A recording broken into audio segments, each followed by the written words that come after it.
Mukjizat dirindukan, tetapi apakah semua mukjizat berasal daripada Tuhan atau yang lainnya? Mari kita belajar bersama dengan hambanya, Pendeta Rahmiati Tanujaya. Selamat menyaksikan. Baik, selamat malam saudara-saudara, kita bertemu lagi saat ini dan dengan tema apakah semua mukjizat berasal dari Tuhan. Saudara-saudara, ini merupakan tema kelanjutan dari apa yang sudah saya bahas tentang mukjizat sebelumnya. Jadi kalau mau lengkap, jadi bisa didahului dengan yang dahulu itu.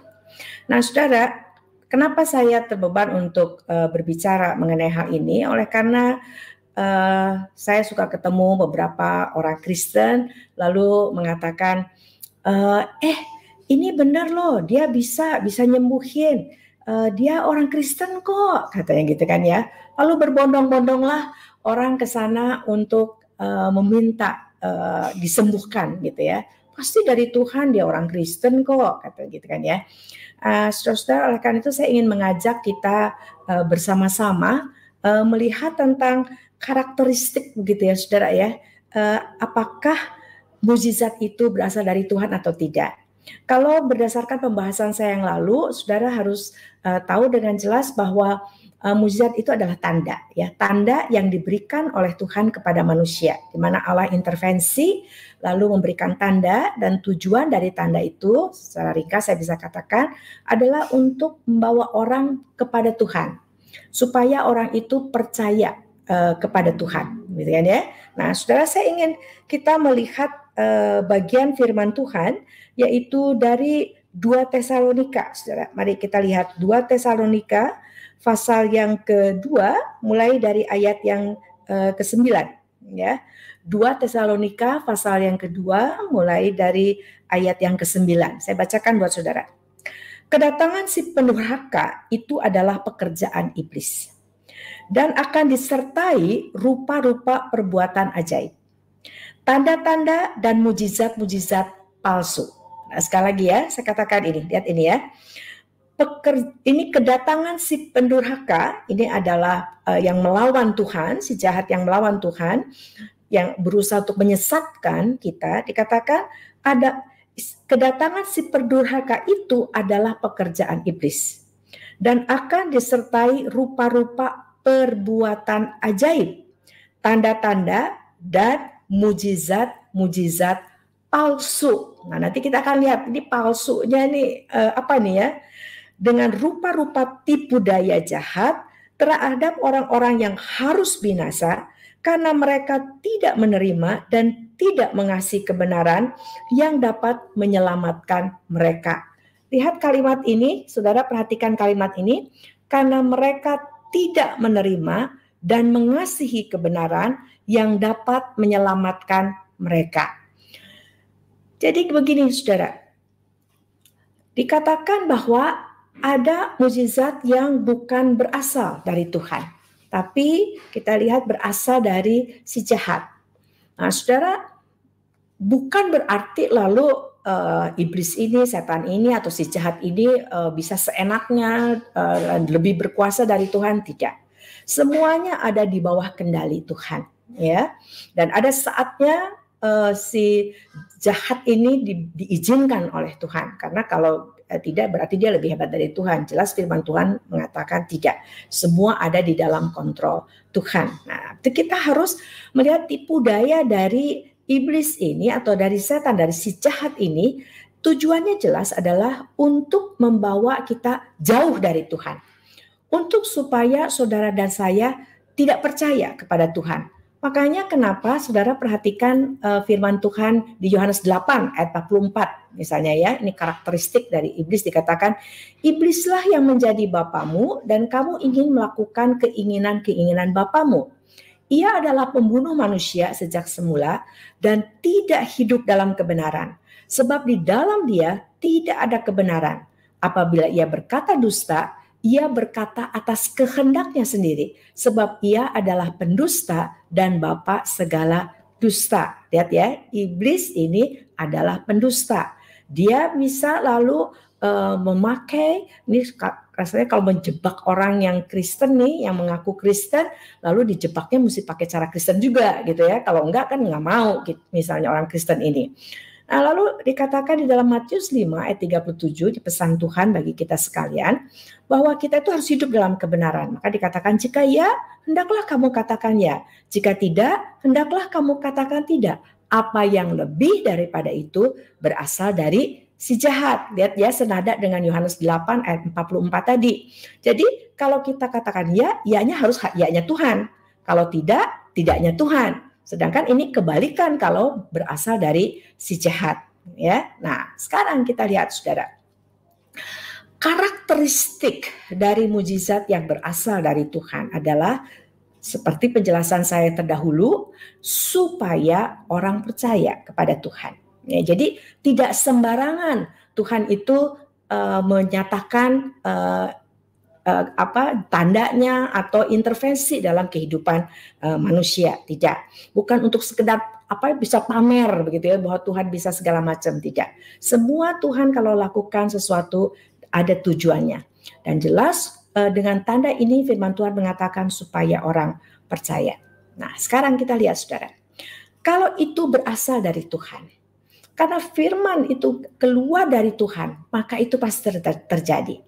Jadi tidak akan tanda dari Tuhan itu nanti iya, nanti enggak, nanti sembuh, nanti enggak sembuh, nanti oh iya ini enggak jadi nih, enggak bisa nih, ini ada kesalahan kamunya kurang nih, begitu ya, kurang beriman lah, kurang percaya lah, kurang apalah, misalnya begitu ya Saudara. Tapi kalau yang dari Tuhan, lihat ini Saudara, kalau kita perhatikan tanda-tanda yang menyertai Musa, lepas dari Firaun percaya atau tidak percaya, semua tanda itu terjadi. Pokoknya kalau Tuhan katakan ya. Kalau Tuhan katakan tidak. Semua yang berasal dari Tuhan itu pasti terjadi sifatnya. Ya, jadi bukan mudah-mudahan nanti enggak, nanti iya. Nah, lalu yang kedua, Saudara, kalau Saudara perhatikan dari Kejadian sampai Wahyu, pada waktu Tuhan memberikan tanda, intervensi dalam kehidupan manusia, tidak selalu memakai cara yang sama. Karena fokusnya bukan di cara. Misalnya begini, pakai karena ada ini misalnya pakai sapu tangan. Jadi terus sapu tangan loh. Enggak, Saudara. Karena fokusnya bukan, kan yang nyembuhin Tuhan, bukan sapu tangannya, Saudara. Bukan apalagi manusia yang dipakai sebagai alatnya. Tidak, yang intervensi itu adalah Tuhan. Itu bukan hanya soal kesembuhan ya, yang lain kan ada 5 roti dan 2 ikan dan sebagai banyak hal yang dimana Tuhan intervensi di dalam kehidupan manusia. Nah, kita lihat bahwa fokusnya bukan di cara. Perhatikan sekali lagi, fokusnya bukan di cara, tetapi fokusnya di Tuhan. Tuhan yang melakukan intervensi, bukan caranya yang melakukan, apalagi orang yang dipakai sebagai alat. Tidak. Nah, lalu yang ketiga, Saudara. Jelas sekali sebenarnya bahwa Saudara betul Saudara, ada firman Tuhan mengatakan bahwa ada orang percaya diberi karunia-karunia tertentu, betul Saudara ya. Nah, sekarang kita lihat, perhatikan, karunia-karunia ini diberikan dengan satu tujuan yang jelas ya. Semua bagian firman Tuhan yang berbicara tentang karunia selalu dikaitkan dengan tubuh Kristus. Contohnya yang di Efesus 4 misalnya ya, di ayat 13. Di situ dikatakan sampai kita semua telah mencapai kesatuan iman dan pengetahuan yang benar tentang anak Allah, kedewasaan penuh dan tingkat pertumbuhan yang sesuai dengan kepenuhan Kristus. Sehingga kita bukan lagi anak-anak yang diombang-ambingkan oleh rupa-rupa angin pengajaran, oleh permainan palsu manusia dalam kelicikan mereka yang menyesatkan. Tetapi dengan teguh berpegang kepada kebenaran, di dalam kasih kita bertumbuh di dalam segala hal ke arah Dia, Kristus yang adalah kepala. Saudara, tanda dari Tuhan tidak pernah bertentangan dengan firman dan tanpa firman. Semua ada tujuannya, ada berita yang ingin disampaikan. Ya, jadi kita lihat tujuan dari tanda itu. Kalau karunia itu diberikan kepada seseorang, maka tujuannya adalah membawa orang itu kepada Tuhan, memperlengkapi tubuh Kristus. Ya, tujuannya untuk membangun dan supaya apa? Bertumbuh dalam segala hal kemana? Ke arah Kristus. Tujuannya adalah datang kepada Tuhan, percaya kepada Tuhan, dan dia juga boleh bertumbuh dalam segala hal ke arah Kristus. Kembali lihat enggak fokusnya kemana saudara? Fokusnya adalah kepada Tuhan, bukan kepada mujizat. Dan saudara, tidak harus selalu kita itu Tuhan tuh pakai orang lain untuk intervensi dalam hidup kita. Memakai orang lain lalu untuk intervensi, tidak. Saudara dan saya bisa secara langsung datang kepada Tuhan. Kenapa? Karena di Ibrani pasal 4 dikatakan bahwa kita tuh punya imam besar agung, pengantara kepada Bapa, yaitu siapa? Tuhan Yesus Kristus, imam besar agung yang sempurna. Lalu dikatakan karena kita sekarang, Ibrani 4 mulai ayat 14, karena kita sekarang mempunyai imam besar agung yang telah melintasi semua langit, yaitu Yesus anak Allah. Baiklah kita teguh berpegang pada pengakuan iman kita. Sebab imam besar yang kita punya bukanlah imam besar yang tidak dapat turut merasakan kelemahan-kelemahan kita. Sebaliknya, sama dengan kita, ia telah dicobai, hanya tidak berbuat dosa. Sebab itu, marilah, lihat ini firman Tuhan mengatakan, marilah kita dengan penuh keberanian menghampiri takhta kasih karunia, supaya kita menerima rahmat dan menemukan kasih karunia untuk mendapat pertolongan kita pada waktunya. Jadi tidak harus selalu ada orang lain. Kita bisa secara sendiri datang kepada Tuhan untuk memohon pertolongannya. Tapi selalu ingat yang namanya anak Tuhan. Kalau saudara dan saya sudah menjadi anak Tuhan, kita datang kepada Tuhan bukan karena kita mau mujizatnya, bukan karena kita mau apa yang Tuhan bisa lakukan buat saya. Seharusnya sebagai anak Tuhan, kita datang kepada Tuhan karena kita memang rindu Tuhan selalu menjadi Tuhan kita, menjadi Tuhan kita, dan selalu dipermuliakan di dalam hidup kita. Sehingga makanya di dalam doa kita selalu katakan, boleh saudara minta Tuhan, kalau Tuhan berkenan, kiranya Engkau berkenan menyembuhkan saya. Kiranya Engkau berkenan menolong saya dari kesulitan yang luar biasa ini. Tuhan menolong saya dari kekurangan. Oh bisa, karena Tuhan memang katakan, kamu boleh minta kok. Begitu kan ya. Nah tetapi kita selalu mengatakan apa? Karena Tuhan Yesus mengajarkan kita kan di dalam doa Bapa kami, bahwa yang terjadi haruslah kehendak Bapa. Kehendak Tuhan, karena Dia tahu yang terbaik buat kita. Dia tahu untuk memastikan saudara dan saya selalu hidup berkenan kepada Tuhan. Makanya kenapa di dalam kita datang kepada Tuhan dan kita mengatakan di akhirnya, kehendak-Mu yang jadi, bukan kehendak saya. Saya tahu Tuhan bisa lakukan apa saja, tidak ada yang mustahil bagi Tuhan, tapi biarlah yang penting, pokoknya kehendak Tuhan yang jadi, dan saya tetap dekat sama Tuhan. Itu cukup buat saya. Nah, jadi saudara-saudara kita lihat, ingat bahwa kalau satu mujizat itu berasal dari Tuhan, pertama saudara pasti terjadi. Dan mujizat itu tidak berdiri sendiri, selalu disertai dengan firman, dengan berita yang jelas yang berasal dari Tuhan. Yaitu tujuannya, fokusnya adalah kepada Tuhan, bukan kepada manusia, bukan kepada cara. Dan saudara dan saya, tidak harus ada orang lain. Saudara dan saya bisa berdoa sendiri. Makanya kalau ada jemaat yang mengatakan, Bu tolong dong datang doain.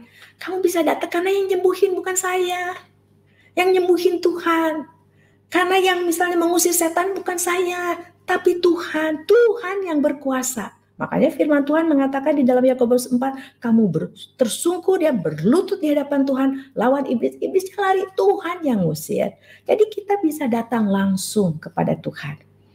Mari saudara-saudara, biarlah karena di tengah, di akhir, sebelum kedatangan Tuhan Yesus yang kedua kali ini, kita berhadapan, kita hidup di tengah dunia bahkan si jahat yang tidak suka Tuhan dan tidak suka kita dekat dengan Tuhan. Berbagai macam cara membuat kita jauh dari Tuhan. Mari saudara, kita tetap berfokus kepada Tuhan. Kalau toh kita minta Tuhan intervensi dalam hidup kita, pastikan kita katakan, Tuhan, saya percaya kepada kendali Tuhan. Saya percaya kepada hikmat Tuhan. Maka biarlah selalu kehendak Tuhan yang jadi dalam hidup saya. Yang penting saya tetap dekat sama Tuhan, dan dimanapun saya berada di dalam dunia yang sementara ini ataupun di hadapan Tuhan, saya tetap hidup sebagai anak yang berkenan kepada Tuhan. Sekian penjelasan untuk saat ini. Terima kasih Ibu Rahmiati, penjelasan yang sangat jelas sekali malam hari ini. Apakah mujizat berasal dari Tuhan? Tadi sudah dijelaskan bahwa kita dapat mengenalinya. Salah satu saya menanggapinya bahwa mujizat yang dari Tuhan, kita dapat melihat karakteristiknya terjadi, pasti akan terjadi, dan fokus kita hanya kepada Tuhan. Puji nama Tuhan. Ada satu pertanyaan yang saya berikan kepada Ibu untuk membantu rekan-rekan kita memahami lebih jauh lagi. Apakah mujizat itu masih terjadi setiap hari atau tidak, Bu? Bagaimana saya mengenali mujizat itu di dalam kehidupan saya sehari-hari?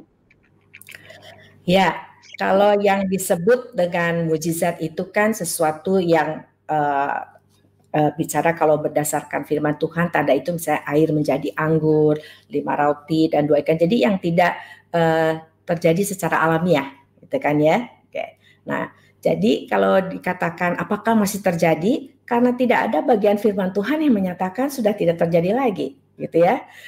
Dengan jelas bahwa sampai saat ini Tuhan masih intervensi orang-orang mengalami berbagai macam hal. Ada yang katanya dia bermimpi ketemu Tuhan Yesus, itu kan lalu terus dia jadi percaya kepada Tuhan Yesus, atau dia meminta tanda lalu akhirnya Tuhan berikan tanda, gitu ya.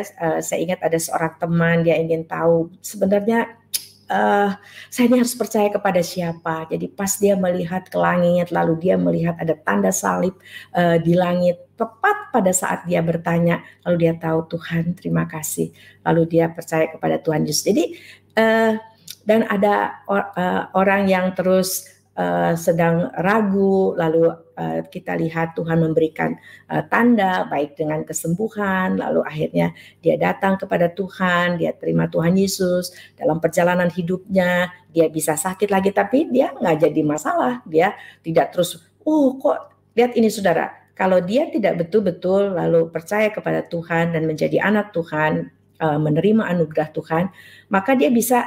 Jadi kan pada dasarnya manusia itu setelah jatuh ke dalam dosa ingin hidup terfokus kepada dia, ingin dia nyaman. Jadi kelihatannya datang kepada Tuhan, tapi sebenarnya yang saya bilang itu ujung-ujungnya minta-minta, ya, yaitu supaya minta kesembuhan. Jadi sebenarnya bukan pengen datang dekat Tuhan. Makanya tadi firman Tuhan mengatakan mereka adalah orang-orang yang memang sebenarnya pengen mujizatnya, bukan pengen Tuhannya. Mereka tidak mencintai keselamatan, tidak mencintai kebenaran. Kalau saudara coba baca di 2 Tesalonika tadi. Jadi jelas ini adalah orang-orang yang memang tidak mau Tuhan, begitu ya. Tapi kalau betul-betul orang itu dengan tanda itu lalu membawa dia kepada Tuhan, apapun yang terjadi dalam perjalanan hidupnya selanjutnya, baik itu enak atau tidak enak, dia tetap akan berusaha untuk hidup berkenan kepada Tuhan dan menganggap bahwa pokoknya segala sesuatu adalah sampah dibandingkan pengenalan akan Kristus. Jadi kalau saudara tadi katakan apakah masih bisa terjadi, ya bisa. Tapi ingat karakteristiknya seperti yang sudah saya jelaskan tadi.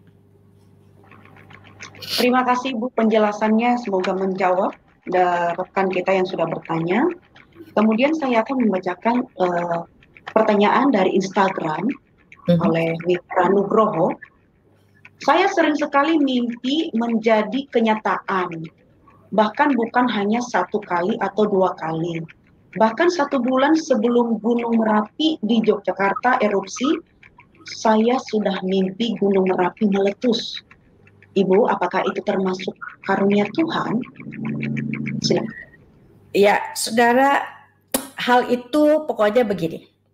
Tuhan bisa lakukan itu, bisa. Tapi selalu ingatnya begini, Tuhan tuh tidak pernah memberitahu hanya sekedar memberitahu, gitu ya.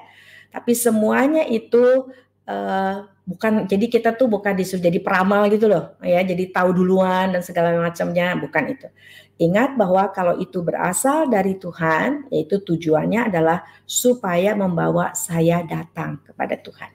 Supaya juga orang yang lain juga yang di sekitar saya, kalau saya jadi alat begitu ya untuk menolong orang, orang itu juga datang kepada Tuhan.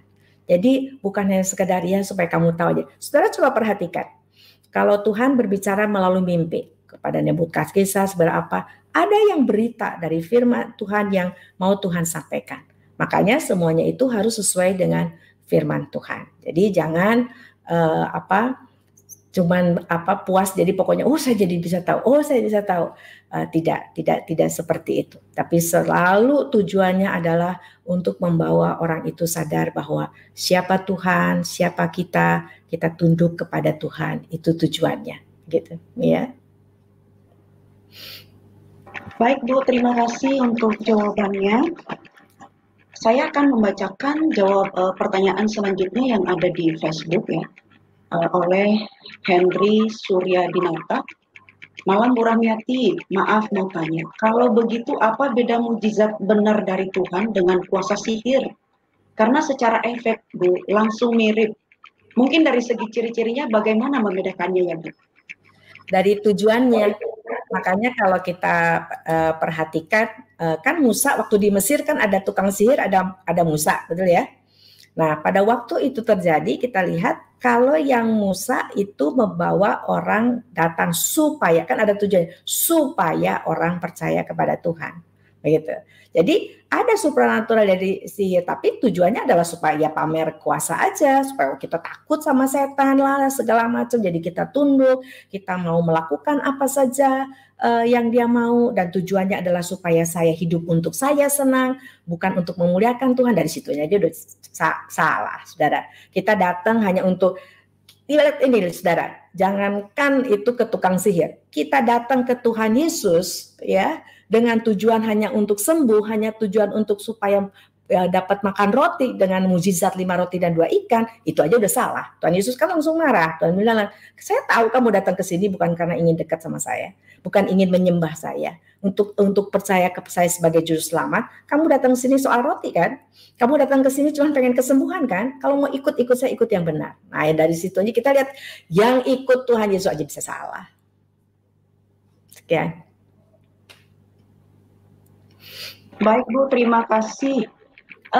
Saya akan membacakan lagi, ada pertanyaan di YouTube, di kolom komentar YouTube oleh Delicia Ngadiman. Ibu, bagaimana cara mengetahui suatu mujizat betul-betul datang dari Tuhan terkait Matius 7 ayat 22 sampai 23. Terima kasih. Saya boleh bantu untuk membacakan Matius 7 ayat 22 sampai 23. Oke. Pada hari terakhir banyak orang akan berseru kepadaku, Tuhan, Tuhan, bukankah kami bernubuat demi namamu dan mengusir setan demi namamu dan mengadakan banyak mujizat demi namamu juga? Pada waktu itulah aku akan berterus terang kepada mereka dan berkata, aku tidak pernah mengenal kamu, enyalah daripadaku, kamu sekalian pembuat kejahatan. Silakan. Ya. Saudara-saudara, itu jelas sekali yang Tuhan Yesus jelaskan di dalam bagian firman Tuhan itu, ya. Jadi Tuhan bilang kan itu kaitannya dengan Tesalonika tadi, itu yang palsu itu, ya.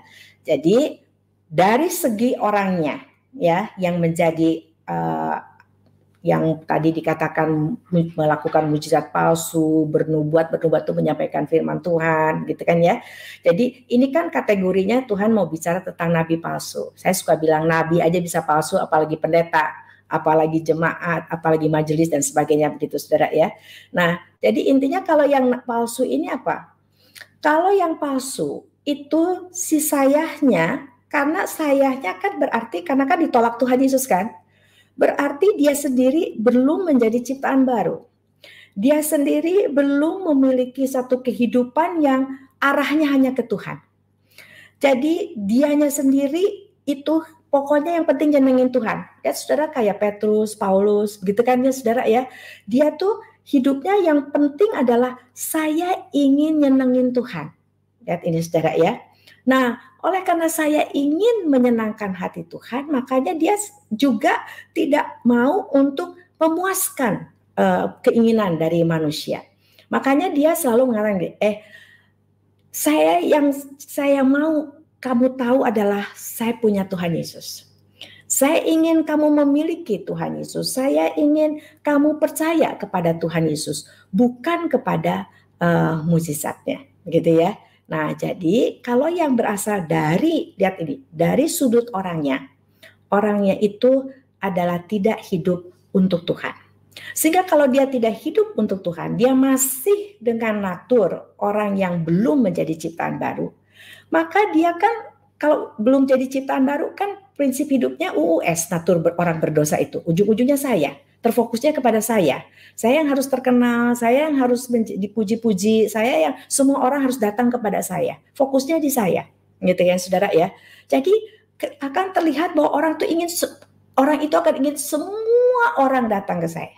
Saya ingin semua puji saya, semua menghargai saya, semua, dan dia ingin semua senang sama saya. Jadi dia hidup untuk semua menyenangkan orang supaya orang senang sama saya, gitu ya saudara ya.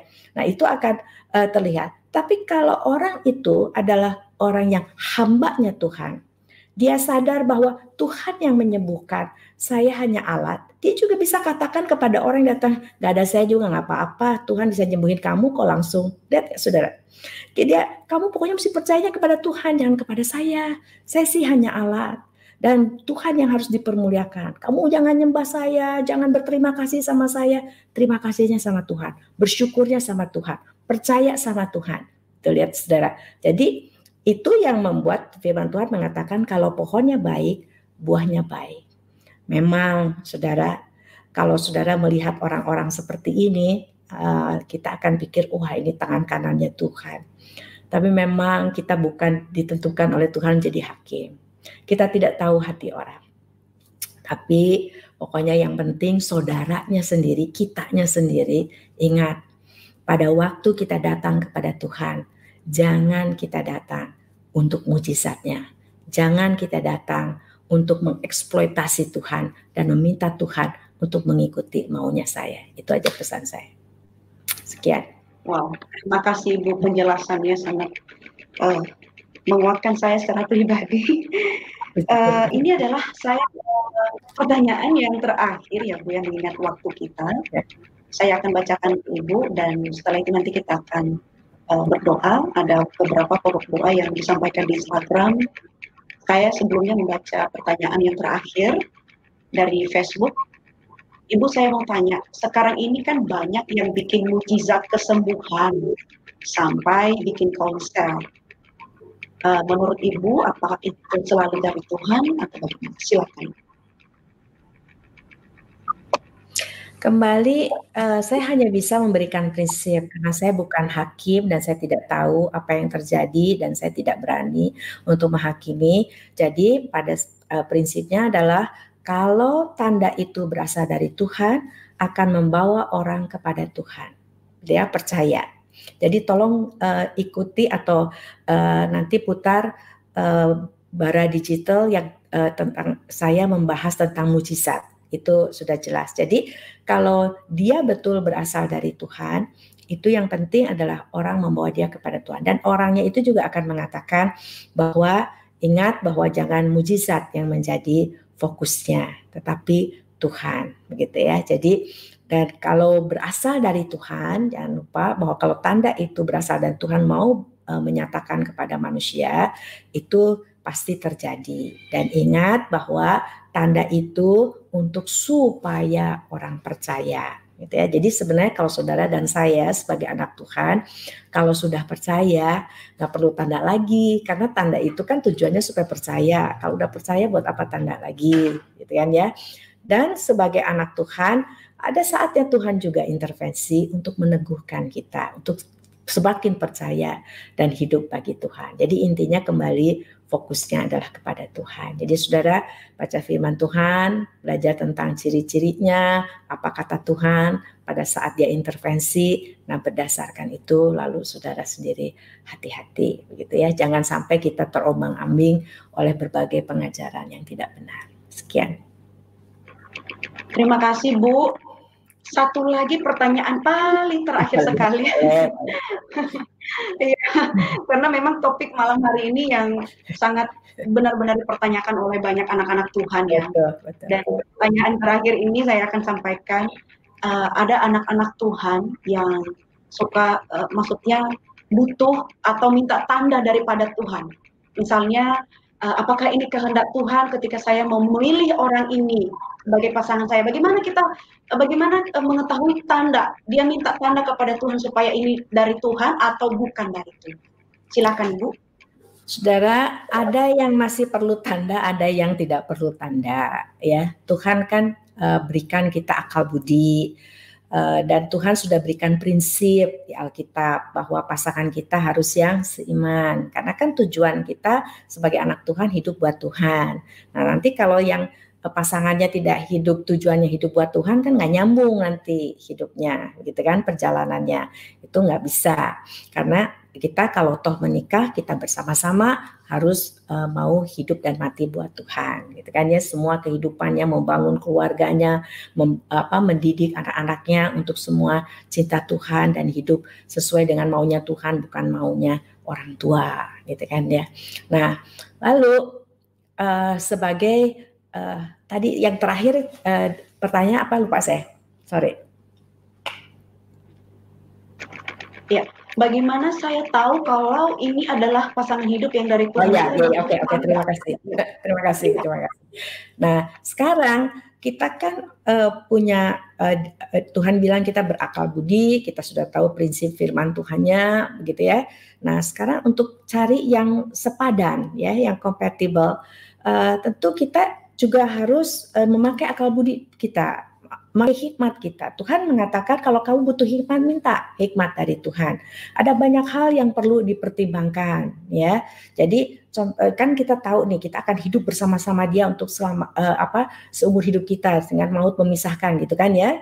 Nah, jadi apakah saya bisa bersama-sama? Contoh sederhananya, misalnya begini, saudara ya.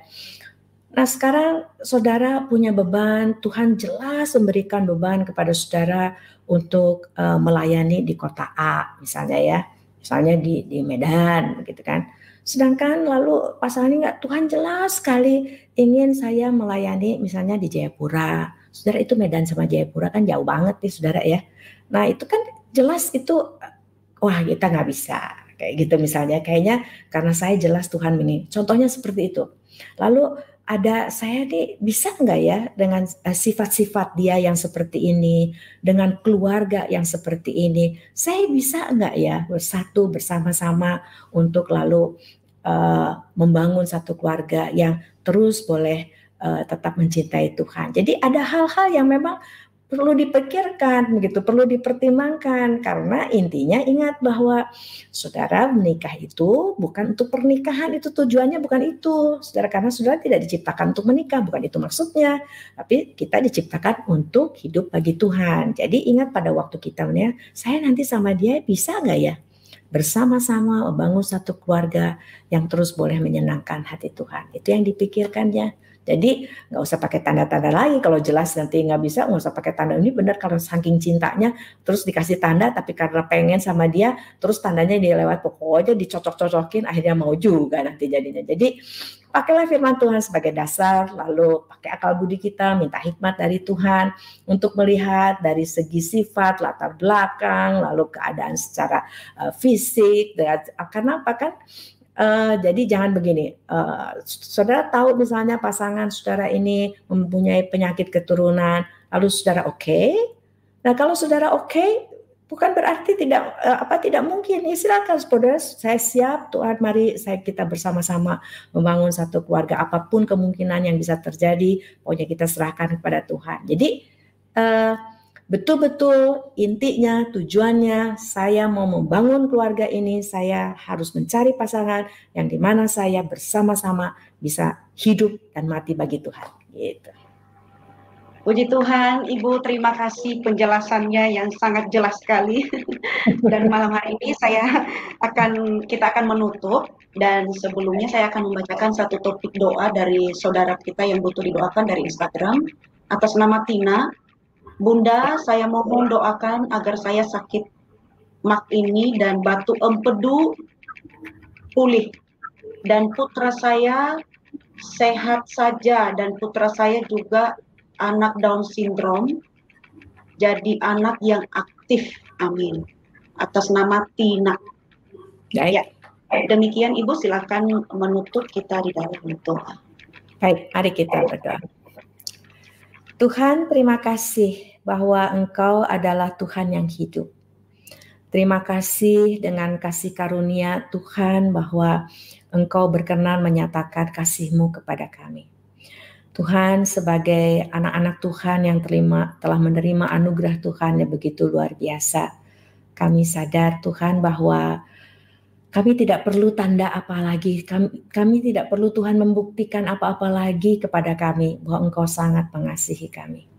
Kami sungguh bersyukur kami bisa menjadi anak Tuhan. Kami sungguh berterima kasih Engkau berkenan menyelamatkan kami. Ya Tuhan, di dalam perjalanan hidup kami sebagai anak-anak Tuhan, ada saat-saat di mana tidak mudah dan kami butuh pertolongan Tuhan. Terima kasih kalau Tuhan berkenan menolong kami. Oleh karena itu Tuhan, kami tetap sebagai anak-anak Tuhan, kami mau ada di jalan Tuhan. Kami tetap mau hidup berdasarkan kehendak Tuhan. Oleh karena itu pada saat ini kami mau berdoa bagi anakmu Tina. Engkau tahu keadaannya. Kau tahu sakit penyakit yang dideritanya. Ya Tuhan, bila Engkau berkenan, kami mohon sungguh kiranya Engkau berkenan menyembuhkannya. Dan tolong Tina juga untuk menjaga dirinya dengan baik, sehingga dia boleh dengan kesehatan yang dari Tuhan, dia juga boleh dengan baik hidup bagi Tuhan. Amin Tuhan, kehendak-Mu lah yang jadi. Topang dia, kuatkan dia, dan juga berdoa untuk anaknya. Ya Tuhan, Engkau mengasihi anak ini. Kiranya Tuhan juga dengan kemurahan-Mu, anugerah-Mu boleh menyelamatkan anak ini. Dan Tuhan juga menolong Tina untuk membimbing anak ini untuk tetap dekat kepada Tuhan. Terima kasih Bapa. Kami tahu bahwa Engkau tidak pernah meninggalkan anak-anak-Mu. Di masa-masa sulit seperti ini, kami tahu bahwa Tuhan selalu menyertai kami. Di dalam nama Tuhan Yesus, kami hamba serahkan setiap anak-anak-Mu yang sedang mendengarkan ini ke dalam tangan Tuhan. Kiranya hanya yang terbaik yang Tuhan karuniakan kepada mereka. Amin. Amin. Terima kasih sekali lagi kepada Ibu Rahmiati Tanujaya yang sudah memberkati kita melalui firman Tuhan malam hari ini. Tetap sehat Ibu dan tetap semangat melayani Tuhan. Dan terima kasih juga kepada rekan-rekan sekalian yang sudah setia mengikuti Bara Digital Ministry dan live setiap malam. Dan kami sampaikan besok kita kembali akan bersama-sama mendengarkan firman Tuhan live jam 7 malam dengan topik yang berbeda. Dan jikalau ada yang tertinggal tidak sempat mengikuti full penjelasan dari awal sampai akhir topik malam hari ini, boleh melihat di YouTube atau boleh melihat siaran ulangnya kembali di Instagram yang akan diberikan kembali. Terima kasih kami ucapkan kepada semuanya, tetap sehat, Tuhan Yesus memberkati.